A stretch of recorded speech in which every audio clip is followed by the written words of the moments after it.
Hi friends, நாம் இன்றைக்கி நம்ம சேனலில் வந்து ஒரு கார கொழுக்கட்டை தான் பார்க்க போகிறோம். இது வந்து பிகினர்ஸ் கூட ஈஸியாக பண்ணிடலாம். ரொம்ப ரொம்ப ரொம்ப அது ஈஸி. இது வந்து செய்கிறது ரொம்ப கஷ்டமெல்லாம் ஒன்றும் கிடையாது. ரொம்ப எல்லாம் மாவெல்லாம் தாளிச்சிட்டு நல்லா மாவு போட்டு பிணைஞ்சி அதிலேயே கலந்துட்டு நல்லா உருண்டை பிடிச்சி இப்படி வைக்க வேண்டியதான். ஒரு கொழுக்கட்டையாட்டு இப்படி அமுத்துனீங்கனாக்கா அது மாதிரி கொழுக்கட்டை செய்யறதுக்கு வரும். அதை அப்படியே வந்து நம்ம இட்லி பானையில் வைக்க வேண்டியதான். இது எப்படி செய்யுது அப்படின்ட்டு வாங்க ஃப்ரெண்ட்ஸ், வீடியோக்குள்ளே போய் பார்க்கலாம். வீடியோக்குள்ளே போகிறதுக்கு முன்னாடி புதுசாக பார்க்குறவங்களா இருந்தால் நம்ம சேனலை சப்ஸ்கிரைப் பண்ணிவிட்டு லைக் பண்ணுங்கள். பக்கத்தில் இருக்கிற பெல் பட்டனையும் கிளிக் பண்ண மறந்துடாதீங்க. வாங்க எப்படி செய்யுதுன்ட்டு வீடியோக்குள்ளே போய் பார்க்கலாம். கார கொழுக்கட்டை செய்யறதுக்கு நான் வந்து 2 கப்பு மாவு எடுத்திருக்கேன். இது வந்து வீட்டில் அரைச்ச இடியாப்பு மாவு தான். மாவு வந்து ஃபஸ்ட்டு கொஞ்சம் நம்ம நல்லா வறுத்துக்கணும். 2 கப்பு மாவு கையில் கொஞ்சம் சூடு ஏற வரைக்கும் வறுத்துக்கணும்.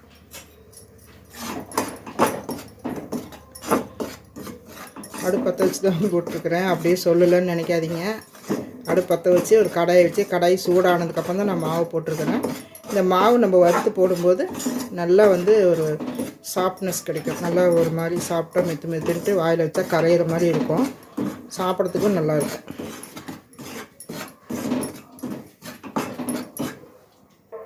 இப்போ ஸ்டவ் பற்ற வச்சு அந்த மாவு வந்து நான் வந்து எடுத்துட்டேன் வறுத்து.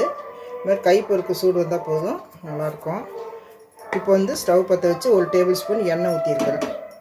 ஒரே 1 டேபிள் ஸ்பூன் தான் ஊற்றிருக்கிறேன். இப்போ வந்து இதில் வந்து நம்ம கடுகு போட்டுக்கலாம். கடுகு பொரிஞ்சோடனே 1 டேபிள் ஸ்பூன் கடலைப்பருப்பு, 1 டேபிள் ஸ்பூன் உளுத்தம்பருப்பு, கருப்பு உளுந்து இதை போட்டு நல்லா சிகப்பாக வறுத்துக்கணும்.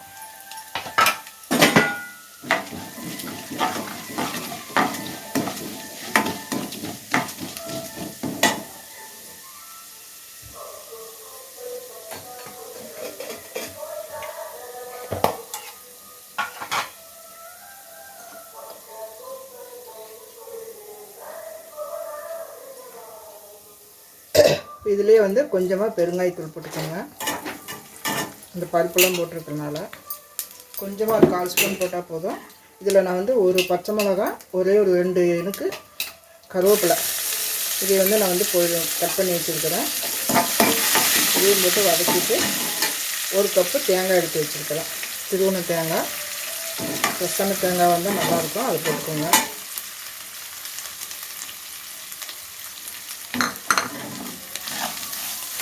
நான் வந்து இப்போ 2 கப்பு மாவு எடுத்துருக்கிறேன். உங்களுக்கு எவ்வளோ வேணுமோ நீங்கள் அந்த அளவுக்கு எடுத்துக்கோங்க. இந்த கொழுக்கட்டை தான் செய்யறதே ரொம்ப ஈஸி. சீக்கிரமாக பண்ணிடலாம் ஒரு 5 நிமிஷத்தில். தேங்காய் கொஞ்சம் நல்லா வதங்கினதுக்கப்புறம் நம்ம தண்ணி ஊற்றிக்கணும். 1க்கு 1.5 தண்ணி ஊற்றிக்கோங்க. நான் 2 கப்புக்கு 3 கப்பு தண்ணி ஊற்றிக்கிறேன்.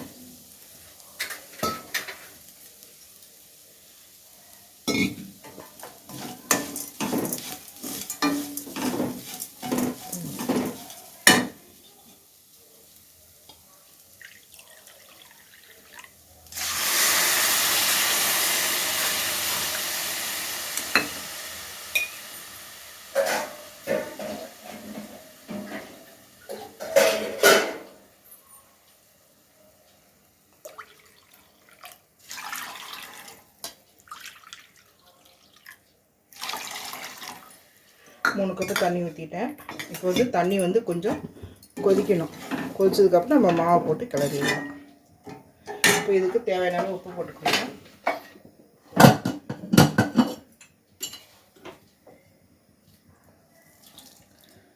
கொஞ்சம் காரம் உப்பு உங்களுக்கு எப்படி வேணுமோ அப்படி போட்டுக்கோங்க. நான் அது கொஞ்சம் இதுக்கு மட்டும் போட்டுக்கிறேன். நாங்கள் எவ்வளோ சாப்பிட்றோமோ அந்த அளவுக்கு போட்டுக்கிறேன். இது வந்து கொஞ்சம் கொதிக்கிட்டோம். அதுக்குள்ளார ஒரு டேபிள் ஸ்பூன் மைதா மாவு, ஒரு டேபிள் ஸ்பூன் மைதா மாவு ஒரு கிண்ணத்தில் போட்டுக்கணும். இந்த மாதிரி ஒரு கிண்ணத்தில் போட்டு கரைச்சி விட்டுக்கோங்க. கொஞ்சமாக தண்ணி ஊற்றி கரைச்சிட்டு தண்ணி கொதிக்கும்போது நீங்கள் வந்து அதை ஊற்றணும். இந்த மாதிரி கரைச்சிக்கோங்க.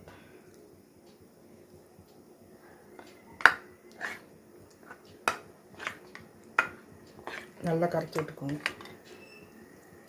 இப்போ இந்த கரைச்சி வச்சுக்கிற மாவு ஊற்றிடலாம். போட்டு நல்லா கிளறி விடுங்க.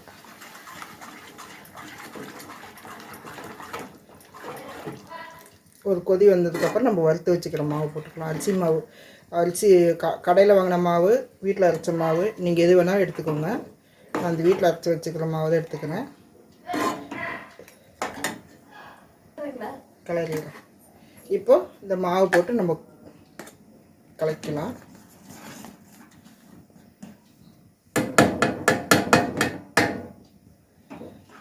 நல்லா கலக்கி விடுங்க. அடுப்பு மீடியமாக வச்சுக்கோங்க, சீக்கிரமாக மாவு இழுத்துரும். இப்போ பாருங்கள், இந்த அளவுக்கு நல்லா கெட்டியாக வந்துருச்சு. என்ன கட்டி கட்டியாக இருக்குதுன்னு பார்க்காதீங்க. இதெல்லாம் வந்து நம்ம போட்டுக்கிறது தேங்காய் தான் அப்படி வெள்ளை வெள்ளையாக தெரியுது. இது வந்து ஒரு 5 நிமிஷம் ஆற வச்சுட்டு நம்ம அப்படியே கொலக்கட்டையாரம் பிடிச்சி வைக்க வேண்டியதான் இட்லி தட்டில். அவ்வளோதான். இதை நான் அடுப்பு ஆஃப் பண்ணிடுறேன். இப்போ பாருங்கள், நல்லா கை பொறுக்கிற சூடு வந்துருச்சு. இப்போ வந்து இது நல்லா நம்ம கிளறி விடணும். நல்லா அப்படி அமுத்தி விட்டிங்கன்னா இந்த உள்ள கட்டிலாம் இருக்காது. எதுக்கு நம்ம ஒரு திருப்திக்காக இப்படி அமுத்தி விட்டுக்கோங்க. அமுத்தி விட்டுட்டு கொஞ்சமாக கையில் கொஞ்சம் எண்ணெய் தடவிக்கோங்க. எண்ணெய் தடவிட்டு இப்படி எடுத்து இப்படி நல்லா பிடிச்சி, கையை சார்ந்து போச்சு சூடு. இப்படி பிடிச்சிக்கோங்க, நல்லா நாம்பிக்கோங்க. போட்டு இப்படி வச்சு கை வச்சு இப்படி ஒரு அமுத்தினீங்கன்னா இந்த மாதிரி அச்சு விழுகும், கையெல்லாம் விழுகும். இந்த அளவுக்கு நம்ம பண்ணிக்கலாம். இதே மாதிரி அச்சு வச்சு இப்படி பண்ணிக்கோங்க. கை அச்சு விழுகு பாருங்கள். இப்படி வச்சுட்டு இதே மாதிரி எல்லாமே செஞ்சுட்டு வந்து காமிக்கிறேன். இப்போ நான் வந்து இட்லி குண்டா வச்சு தண்ணி வச்சுருக்கிறேன். தண்ணி பாருங்கள் நல்லா கொதிச்சிட்ருக்குது. இப்போ வந்து நம்ம ஒரு தட்டு ஒன்று உள்ளே வச்சுக்கலாம், இட்லி தட்டு. நீங்கள் எண்ணெய் தடவி வைக்கிற தட்டுலேயும் கூட வச்சுக்கலாம் நீங்கள். இப்போ இதில் வந்து இந்த மாதிரி நாங்கள் வந்து உருட்டி வச்சுருக்கிறேன். இப்போ இதை வந்து நம்ம ஒன்றுன்னா உள்ளே வச்சிடலாம். எவ்வளோ பிடிக்குதோ அந்த அளவுக்கு வச்சுக்கோங்க.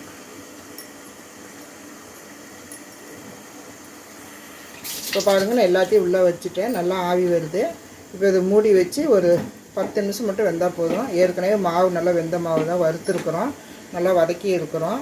இப்போ வந்து இது 10 நிமிஷம், 8 நிமிஷத்துலேருந்து ஒரு 10 நிமிஷத்துக்குள்ளே இது நல்லா வெந்துடும். வெந்ததுக்கப்புறம் நம்ம பார்க்கலாம்.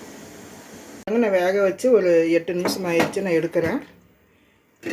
தண்ணி தொட்டு நம்ம கையில் தொட்டு பார்த்தோம்னா கையில் ஒட்டக்கூடாது. கையில் ஒட்டல பாருங்கள். ஒன்று எடுத்தே காமிக்கிறேன். சுடுது. கையில் இப்படி ஒட்டாமதாலே ஓகே தான், வெந்துருச்சு. அவ்வளோதான். அருமையான ஒரு கொலக்கட்டை, கார கொலக்கட்டை ரெடி ஆயிடுச்சு. இது கார கொலக்கட்டையை கூட எல்லாம் சாப்பிட்டுக்கிறாங்க, இனிப்பு கொலக்கட்டை தான் சாப்பிட மாட்டேங்கிறாங்க. அவ்வளோதான் ஃப்ரெண்ட்ஸ், அருமையான ஒரு கொலக்கட்டை ரெடி ஆயிடுச்சு. நீங்களே இதே மாதிரி செஞ்சு பாருங்கள் ஃப்ரெண்ட்ஸ்.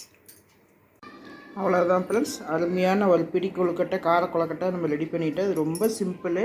இது பிகினர்ஸ் கூட செய்யலாம். பிள்ளையாருக்கு நம்ம எது கொடுத்தாலும் அவர் வந்து விருப்பமாக வாங்கிக்குவார். அந்த மாதிரி கொழுக்கட்டை பூர்ணம்லாம் வச்சு செய்ய தெரியல அப்படின்னா இந்த மாதிரி ஒரு பிடி கொழுக்கட்டை, கார கொழுக்கட்டை செய்யுங்க. சாப்பிட்டா ரொம்ப நல்லா இருக்குது. இப்போ ஒன்று பிச்சு காமிக்கிறோம் பாருங்கள், எப்படி நல்லா சாப்பிட்டா வருதுன்ட்டு பாருங்க. பிச்சோன்னையுமே நல்லா பிக்க வருது. ரொம்ப அருமையான ஒரு கொழுக்கட்டை. நீங்களும் இதே மாதிரி செஞ்சு பாருங்கள். இந்த செஞ்சு பார்த்துட்டு எப்படி இருக்குன்னு கமெண்ட் பண்ணுங்கள். சப்ஸ்கிரைப் பண்ணிவிட்டு பக்கத்தில் இருக்க பெல் பட்டனையும் மறக்காமல் கிளிக் பண்ணுங்கள். அப்போ தான் நான் போடுற இந்த மாதிரி சிம்பிளான வீடியோவில் உங்களுக்கு நோட்டிஃபிகேஷனுக்கு வரும். மீண்டும் ஒரு அடுத்த நல்ல வீடியோவில் சந்திப்போம். நன்றி, வணக்கம்.